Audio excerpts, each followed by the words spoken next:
আপনারা দেখছেন একুশে টেলিভিশন। কেমন আছো? ডেকেছো কেন আগে সেটা বলো। তুমি আসলে আমার জন্য অনেক করেছো।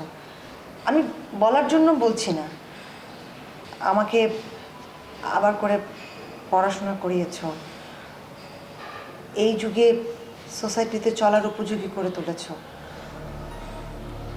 আমি তোমার প্রতি অনেক কৃতজ্ঞ।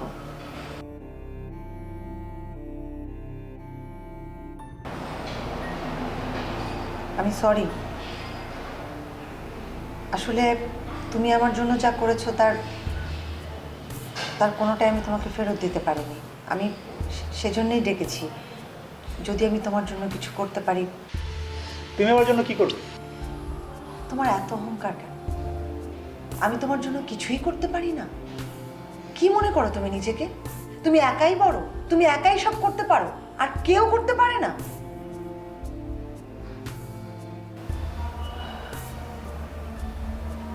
সরি,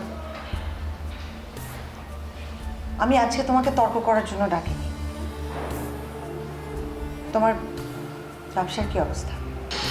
ভালো। দেখো, আমি যতটুকু জানি তোমার ব্যবসার অবস্থা ভালো না। তুমি লাস্ট শিপমেন্টটা করতে পারো, আর অনেকগুলো লোনের মধ্যেও আছে। আমি কি রাইট? সব ব্যবসায়ী জীবনে এরকম সিচুয়েশন আছে। হ্যাঁ, সেটা ঠিক আছে। আমি আসলে চাচ্ছিলাম তোমার ব্যবসায় তোমাকে হেল্প করার জন্য। আমি তোমাকে মূলধন দিতে চাই। তুমি দিলেই আমি নিব কেন? সেটার কোনো কারণ নেই, আমি দিতে চাইছি আমার জায়গা থেকে। দেখো, আমি তো বললাম আমি সরি। আমার হয়তো অনেক কিছু করার ছিল তোমার জন্য, সেটা তখন পারিনি, কিন্তু এখন আমি তোমার পাশে দাঁড়াতে চাইছি। দেখো, বিজনেসে ইনভেস্টের জন্য আমি মনে করি সময়, তার মেধা এবং শ্রম, এই তিনটি জিনিসের ইনভেস্টমেন্ট সবচেয়ে বেশি গুরুত্বপূর্ণ, এবং এই তিনটি জিনিসই আমার কাছে আছে। আর তুমি যেটা বলছো যে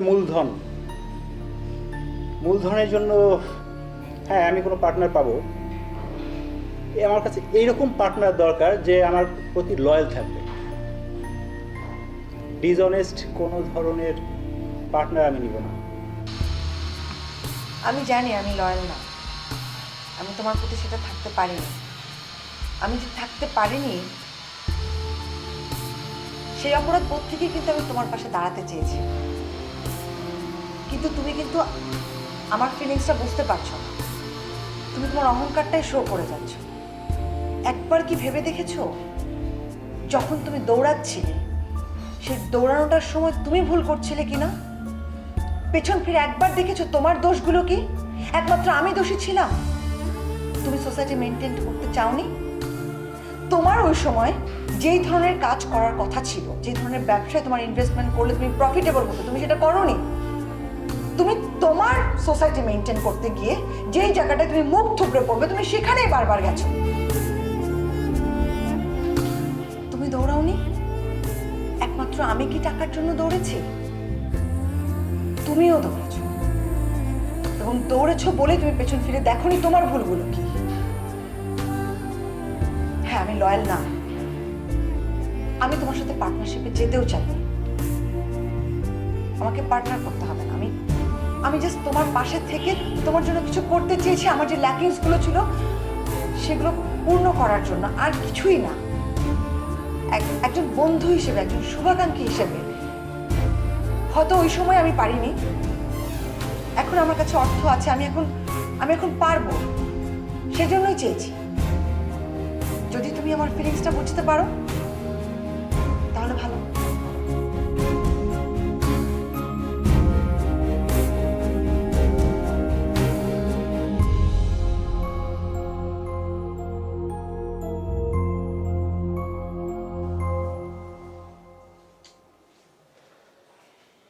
না বন্ধু,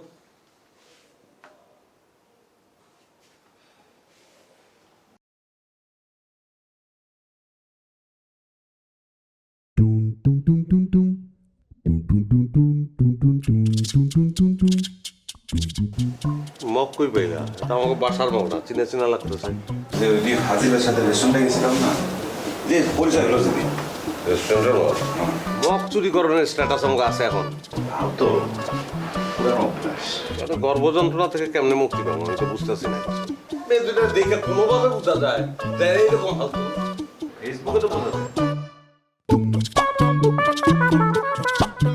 শরীর একটা কাজ করি, রুমার নীলা চেহারা প্লাস্টিক সার্জারি করে দিই।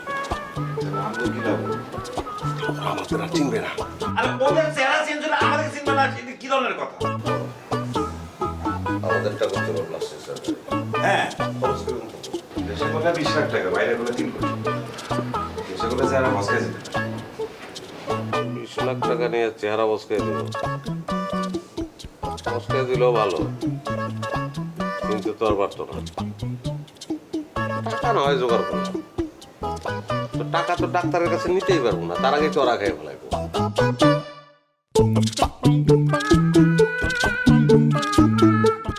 হিসেব আপনার একটা কথা ছিল যদি কিছু মনে না করেন। নিশ্চয়ই। আচ্ছা, জামাইগুলোর মধ্যে যদি ডিভোর্স হয়ে যায় তাহলে তারা যদি আবারও বিয়ে করতে চায় তাহলে কি আইনে খুব বেশি জটিলতা আছে?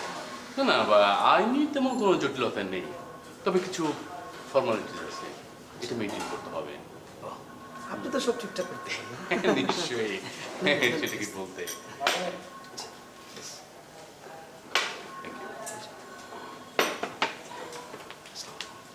সালাম ম্যাডাম।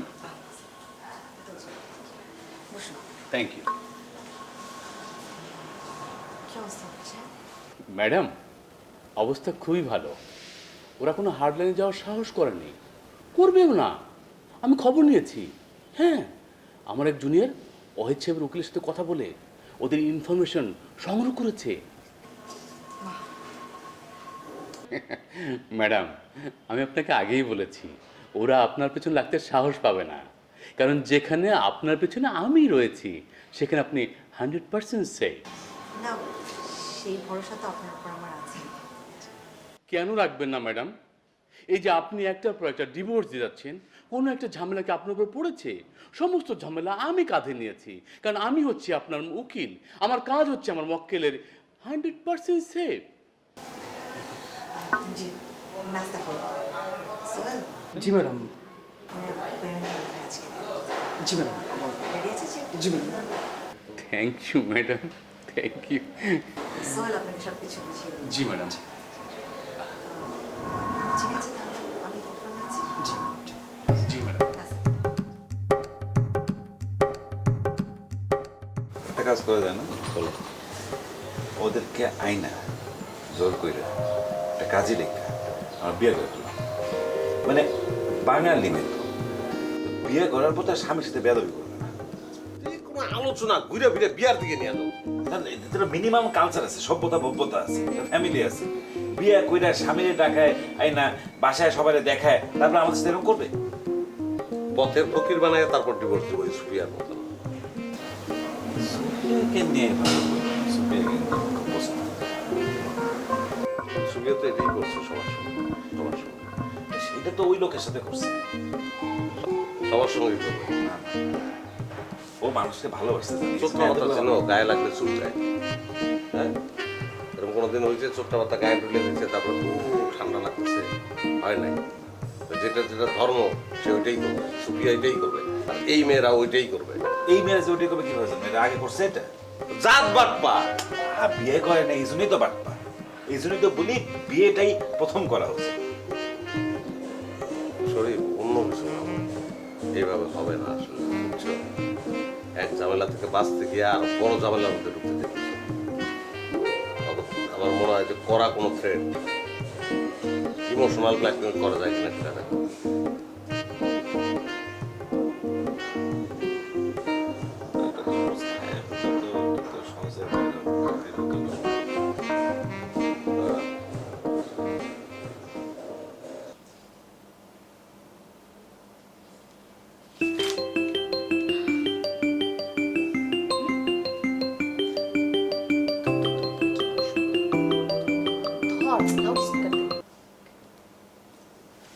হ্যালো, আমি কিন্তু কাজ দাঁড়িয়েছি, তোমরা যদি আমাদেরকে আর একদিন ডিস্টার্ব করো, তোমরা যদি এখনই প্রমিস না করো তোমরা আমাদের ডিস্টার্ব করবে না, তাহলে কিন্তু আমি এই যে এই মুহূর্তে লাভ দেবো। এই যে শরীফ লাভ দিও না শরীফ, খবরদার। আমি লাভ দিলাম। শরীফ লাভ দিলাম। না না, তোমার লাভ- পায়ে ধরি, লা- তোমার একটা ভবিষ্যৎ আছে শরীফ। এই যে আমি কিন্তু এই যে আমার সামনে দিয়ে কিন্তু এখন একটা লঞ্চ চলে যাচ্ছে, একটা এই বালুর স্টিমার চলে যাচ্ছে, আমি কিন্তু এই যে এই আবার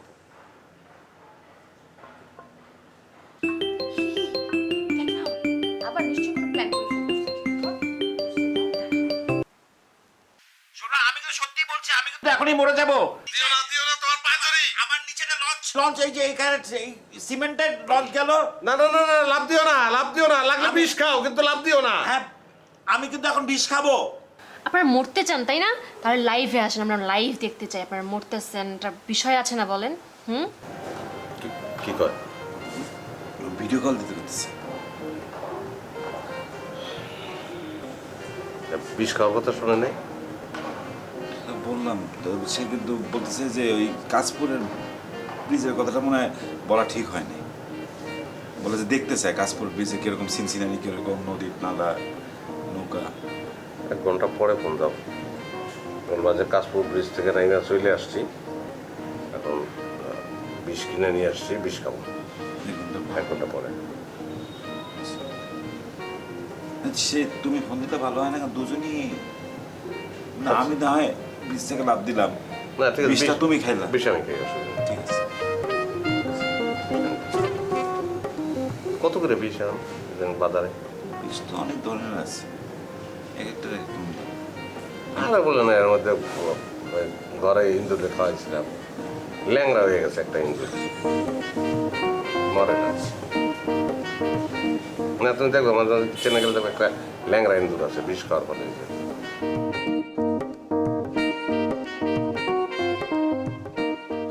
কেমন আছেন আপনি? ভালো আছি, আপনি ভালো আছেন? জি, বসেন। আজকে আপনার বন্ধু রমেশ সাহেব আসলেন না? একটু বিজি, অনেক ব্যবসায়িক ডিলস করতে হয় তো, আর তাছাড়া আমি একটু ব্যক্তিগত বিষয়ে কথা বলতে এসেছি। ও, তুমি ভেতরে যাও, আমি পরে কথা বলছি তোমার সাথে। হ্যাঁ, জি ম্যাডাম। জি বলেন। আপনি জানেন আমি কত সফল একজন ব্যবসায়ী, জি, টাকা পয়সা ধন দৌলত আমার সবই আছে, শুধু একটা বউ নেই। আসলে কি, আপনি সিঙ্গেল হয়ে যাওয়ার পর থেকে আমার আর অন্য কোনো মেয়েকেই ভালো লাগছে না। আপনার মুখটা শুধু আমার চোখের সামনে ভাসে। আমি আসলে আপনাকে যদি না পাই তাহলে আমি না বাঁচবো না, মরেই যাব। আপনি আমাকে বিয়ে করে ফেলেন। আপনি সব কি বলছেন? আমি তো বলেছি আমি এখন বিয়ে নিয়ে কিছু ভাবছি না। টাকলোর উপর রাগ করে আপনি আর বিয়ে করবেন না, এটা কোনো কথা? চোরের উপর রাগ করে আপনি ভাত খাবেন না, এটা কোনো কথা? আমি কি টাকলুর মতো? আমি হ্যান্ডসাম, আমি রিচ, আমি আপনাকে ভালোবাসবো, আমি আপনাকে সম্মান করব, আমি টাকলুর মতন করবো না। শরীফ সাহেব, আমি বলেছি তো আমি আর বিয়ে করব না। আমি জাস্ট লাস্ট একটা বিয়ে করেন, এই লাস্ট, এরপর আর করতে হবে না। কি বলছেন এগুলো? আপনি বুঝতে পারছেন আপনি কি বলছেন? হ্যাঁ, আমি বলেছি আমি বিয়ে করব না, এটা আমার ডিসিশন। আমি বিয়ে করব না। আমার কি হবে? আমি তো বাঁচবো না। আরে আপনি আপনি আমার চাইতে আরো সুন্দর মেয়ে পাবেন, ইয়াং মেয়ে পাবেন। সেই মেয়ের তো এরকম পরিষ্কার থাকার কোনো স্বভাব তাদের নাই। তাদের টাকলার সাথে বিয়ে হয়নি, সে আমার মর্ম তারা বুঝবে না। আপনাকে প্লিজ, আপনি আমার কথাটা রাখেন প্লিজ। আমি না আসলে কনফিউজড হয়ে গেছি। আপনি আমাকে দেখুন শরীফ সাহেব, আপনি আমাকে কি দেখে পছন্দ করেছেন আমি বুঝতে পারছি না। আপনি হ্যান্ডসাম, গুড লুকিং, আপনি এবং rich। আমি ধরতে রাজি আছি। জি, আমি পায়ে ধরতে আরে কি করছেন? আপনি পাগল হয়ে গেছেন? আপনি মনে হয় বুঝতে পারছেন না আমার ক্রাইসিসটা। আপনি আমাকে প্লিজ বিয়ে করেন। আপনি না বিয়ে করেন আমি কিন্তু যাবো। আরে, আমি এবার বসে থাকি। মানে কি?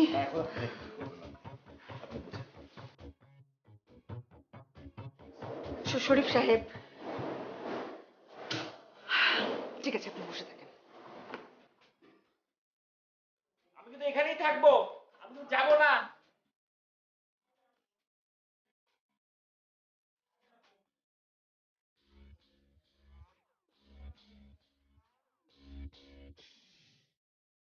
পৃথিবীতে কোনো কিছু আগের মতো থাকে না, এটা আমার একটা দুঃখ জানো। সব কিছু বদলায় যায়, সব কিছু কিন্তু বদলাইতে নাই। তুমি দেখো আগে একটা ছেলে, আগের মানুষের সময় চিন্তা করো কি অদ্ভুত ছিল, কত ত্যাগ, কত তিতিক্ষা, কত কিছুর পরে প্রেমটা হইল। সহজে কি প্রেম হয়? একটা মেয়ে কি সহজে রাজি হয় প্রেমে? কত কিছু বলা, কত পটানো, তারপরে একটা প্রেম।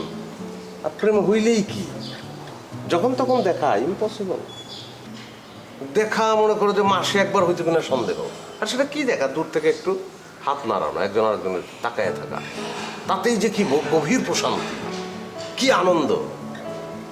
খুব কেউ ক্রেজি হয়ে গেলে বাইরে যদি কোথাও দেখা করতে যাইতো, আর সেটা যদি কেউ দেখে বলাইতো, বিচার, বাপের কাছে বিচার, মায়ের কাছে বিচার, মারামারি, ধরাধরি, তারপরেও প্রেম ছাড়ে না। একটা প্রেমিক আর একটা প্রেমিকা কত কষ্ট করতো। তুমি হয়তো ভাবতেছো যে এত কষ্টের মধ্যে আনন্দটা কোথায়? আনন্দটা কিন্তু ওই জায়গায় যে এই মেয়েটাকে অর্জন করতে আমার খুব কষ্ট করতে হচ্ছে, এবং এই ছেলেটাকে পাওয়ার জন্য মেয়েটাকে অনেক কষ্ট করতে হচ্ছে।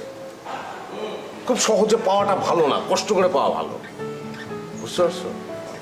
না না, প্রেম ব্যাপারটাই কিন্তু তুমি চিন্তা করো, প্রেম ব্যাপারটাই এরকম। প্রেমের জন্য তো ত্যাগ লাগবে, প্রেমের জন্য অপেক্ষা লাগবে, প্রেমের জন্য ভিতরে একটা হাহাকার থাকবে যে এর যেন আমি পাই, সেটা নিয়ে টেনশন থাকতে হবে। এত ত্যাগ তিতিক্ষার পরে কেউ রাজি হয় না, বহু কষ্টে সবাইকে রাজি করানোর পরে বিয়ে।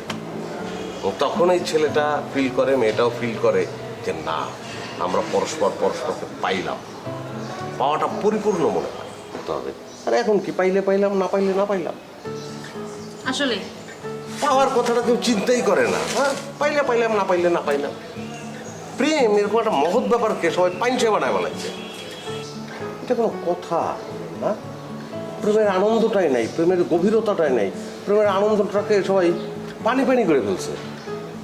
তারপরে সংসার, জীবন একসঙ্গে থাকা, আমৃত্যু প্রেম। আর আগে এত ত্যাগ তিতিক্ষা, কষ্ট, মায়ের কলঙ্ক, গঞ্জনা, তারপরে একটা মেয়েকে বিয়ে করার মাধ্যমে একটা ছেলে পাইতো। আর তখনই মনে হইতো যে আমি একে পাইলাম, তখন পাওয়া মনে হইতো। রবীন্দ্রনাথ বলছে না যে আমি ইহাকে পাইলাম, কাহাকে পাইলাম। পাওয়ার জন্য অপেক্ষাটা তো লাগবে, বুঝছো? তারপর আজীবন সংসার, আমৃত্যু প্রেম। হ্যাঁ, আমি একটা সিদ্ধান্ত নিয়েছি, কি জানো নীলা? তোমাকে বিয়ে করার আগে আমি তোমার হাতও ধরবো না। পাই না মানে